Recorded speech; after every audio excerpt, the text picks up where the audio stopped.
Hello guys, நான் உங்க PJ. இப்போ டைம் பார்த்தீங்கன்னா நைட்டு 1 மணி ஆகுதுங்க. 1 மணிக்கு நீ எங்கடா போற அப்படின்னு கேட்டீங்கன்னா திருவண்ணாமலைக்கு தாங்க போறோம். ஆனா திருவண்ணாமலைக்கு போறதுக்கு முன்னாடி பள்ளிக்கரணை வரைக்கும் போயிட்டு இருக்கோம். ஏன் அப்படின்னு கேட்டீங்கன்னா பள்ளிக்கரணையில பைக்கை விட்டுட்டு அங்க இருந்து கார்ல தான் நம்ம திருவண்ணாமலைக்கு போக போறோம். அப்படியே போகும்போது நைட்டு 1 மணிக்கு சென்னையில பஸ் ஓடுது. அப்படியே பார்த்து ஷாக் ஆயிட்டேன்.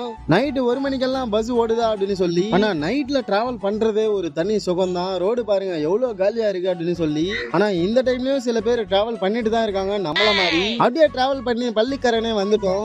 நைட் டைம்ல ஹைவேல கூட டிராவல் பண்ணிடலாம். ஆனா இந்த மாதிரி ஏரியாக்குள்ள வந்தோம்னா டிராவலே பண்ண முடியாது. இந்த டைம்ல நாய் எல்லாம் தனித்தனியா இருக்காது, ஒரே இடத்துல கூட்டமா இருக்கும். வந்துட்டோம். ஆனா இங்க இந்த தெருவை பார்த்தா ஒரே காலியா இருக்கு. ஒரு 4-5 நாய் நம்மளை பார்த்து குலைச்சிக்கிட்டே இருக்கு. ஆனா எங்க இருந்து குலைக்குதுன்னு தான் தெரியல. சரி, இங்க இருக்கிறது டேஞ்சர் அப்படின்னு சொல்லி அப்படியே ஃப்ரெண்டு வீட்டோட மாடிக்கு வந்துட்டோங்க.